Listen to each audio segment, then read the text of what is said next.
Okay, my second topic is the attack framework. I'm not sure, this thing is actually very important. And I've wanted to teach it for years, and I couldn't figure out a good way to teach it. And now I've decided that I can do it the same way I do binary games. This is Mitre Att&Ck. Mitre is a group that originally came from MIT and became some kind of separate organization. And what they're trying to do is organize hacking. If you take the 123 course at City College, it's more or less at the level of the certified ethical hacker. They have this idea that you have about 5 or 7 steps to attack a server: scanning and enumeration and exploitation and such. And that comes, I think, from the Lockheed Martin kill chain, where they defined those steps. These guys are trying to go into more detail. And what they did is analyze what advanced persistent threat groups really do, which is primarily foreign military and the larger cybercrime outfits. So they have created this 12-step process of what happens when people attack you. And it's not necessarily true that everybody does every one of these 12 steps. They might do one step in this one and skip those and just do 4 of these steps. But they try to take all the common things that people do when they're doing an advanced persistent threat attack and sort it into these categories. And I saw this for the last couple of years, and I just said, oh, that's too complicated and baffling, and I don't know how to teach it. But now I'm sort of learning how to teach it. I'm treating it like the OSI model. And what I realized about this that I think is quite useful is that you should know how all these attacks work. And so the first thing is just sort them into categories. You have initial access, where you might have something like a drive-by, compromise, or spear phishing. This is the first thing that you do that gives an attacker some control of some system. Then they have to, so first they get some kind of malware on the system or some kind of control over a system. Then they want to have code execution, where they can run arbitrary code on the system. So they do something like gain control of the API or a help file or get a command line prompt. Somehow they get the ability to run arbitrary code. The next thing is persistence, so that even if you reboot your machine, they can come back. So they have to put some kind of living restarting process on there. And here's many techniques used for that, like bootkits. Then they have to escalate privileges. They want to move from a non-administrative user to an administrative user. They want to move from a domain member to a domain controller. If it's Linux, they want to get up to root. You know, they want to gain more privileges. So they want to, here's various techniques to increase your privileges up to administrator or system on Windows or root on Linux. Then they want to hide from defenses. They want to somehow prevent antivirus and intrusion detection systems and file integrity monitoring and all that jazz from catching them. So you might want to clear your command history, pad binaries so that they don't match signatures, and so on. There are many techniques here to hide from defenses. Then they want to find credentials. They want to find passwords for the system they're exploiting and other systems. So they want to find credentials in the web browser, in files, in the registry. Try brute forcing credentials. Just try logging in a large number of times. There are many techniques to get credentials. Then they want to do discovery, where they find out what resources there are: accounts, browser bookmarks, files and directories, network services and shares. All kinds of devices on the network are there, and you have to find them and then choose what you want to steal. Then they have lateral movement, which is a big thing, because when you first get into a network, you're typically on an unimportant machine, like a laptop owned by an average worker, not a network administrator or anything, and they get them to click on an email attachment or something, and now you're on their laptop, but their laptop really doesn't have anything very juicy on it. So what you want to do is find some way to move over to a developer's machine or an administrator's machine or the domain controller or something like that that has juicy stuff on it. So you have to move through the network.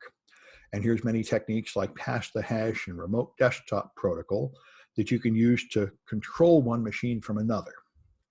Then you want to start collecting stuff. So there's stuff in the clipboard, there's data on the local system, there's network shares, there's emails on this local system and on the email server. There's just lots of information you might want. So you collect some information. Command and control is another issue. If you want to make a permanent bot, you want this machine under your control, and you want to issue instructions to your bots.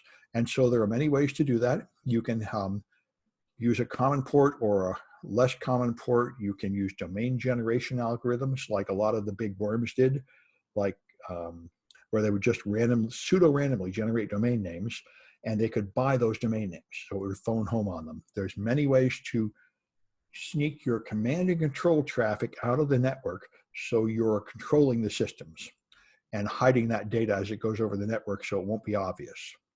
Then there's exfiltration. This was a huge issue. This is how the nation of China got caught when they hacked Google. They hacked Google to take Google's law enforcement server, which they had for American law enforcement, so they could respond to the vast number of basically search warrants coming from law enforcement, I think court orders for information, where they would have to say who's been sending email and Google chat to people and who did they contact. And they had a server with all that data, and China wanted that server so they could track down people that opposed the government inside China. So they wanted to steal that, so they hacked into the Google servers because they used Internet Explorer. They got somebody to click on an attachment or something. They got in, they hid on the network, they found the data they wanted, and then they tried to sneak it out, and that's when they got caught. On the way out, Google's data loss prevention caught them. And so exfiltrating data is actually a huge problem. How do you send stolen valuable data out of the network without getting busted? Compressing the data or encrypting it is good, moving over alternate protocols and so on, arranging scheduled transfers so it goes out in little blips at times when you think you won't get caught, and so on. And then you have your impact, which is the goal of your mission. Often it is to deface the web page, destroy the disk, create denial of service, or hijack resources. People hack companies and then they poison their software so their customers get it. It was 2010 was when Google was hacked by China, and that opened up the entire world of advanced persistent threats. For years before that, everybody knew that China was hacking everybody, but no one had publicly admitted it. It was sort of an open secret because everybody was afraid that if they admitted China was hacking them, their stock price would go down. But the heads of Google were so personally offended that they publicized it all around Christmas time when they got hacked, and that opened the can of worms. And after that, everybody started admitting that China had been hacking them, and the whole world of advanced persistent threats became public knowledge that there's basically a Cold War going on of nations hacking each other right and left and stealing things all over the place. And now it's becoming more and more known who's hacking who. So here's your final impact, corrupt firmware and stop systems from being recovered. China did this. They poisoned Google with hidden malware that would put machines under remote control, and they had many other hidden seeds of malware that would wake up later, even 3 years later. So they poisoned their trusted backup images. So if you restore from backup, everything is fine, but 3 years later, the malware wakes up and phones home and you're still under control. This is what nation states do. That's what makes them persistent, the advanced persistent threat. They're not a smash and grab attack like an average script kiddie will just smash into your company, steal something like credit card numbers, and then leave, and they're done. But nation states want to have a permanent spy in your network, just like they have human spies in your staff that just live and work with you for years, constantly leaking out secrets. So they have a permanent presence on your network, and they do a lot of that. And so anyway, so all these things are interesting. And I think this is, by the way, very important in the blue team world. I don't think it's yet on the CISM or CISSP exam, but I think it should be, and it may be in a later. This is what people need to learn to protect systems. So anyway, at first I thought it's impossible to learn all this, and then I realized it's really not that hard to put these in categories. So I made a sort of game here. What tactic uses the technique pass the ticket, where you just have to find which of those 12 steps it's in. And pass the ticket is a moving to another system. That is lateral movement. So that one's right. And I just used the same software I used for the binary games. So you have to get 10 in a row correct. So bash history is a place to get credentials, I think. Okay. And time stomp is evasion. And bits jobs, you might not know what that is. So if you pick the wrong thing, then you get this answer, tells you the right answer. And now you go back. So if you get it up to 10 in a row right, you will win. And by the way, if you were paying attention earlier in this class, you learned how to cheat on these. And this is not any more secure. So one thing you could do if you just want some points is cheat on these. You could get 20 points. But if you're interested in learning the attack framework, you might want to actually do them. So this one here is just so you learn the 12 tactics. And then in the next one, I'm going into much more detail because this is not just a list of these names. Each one of these is a link.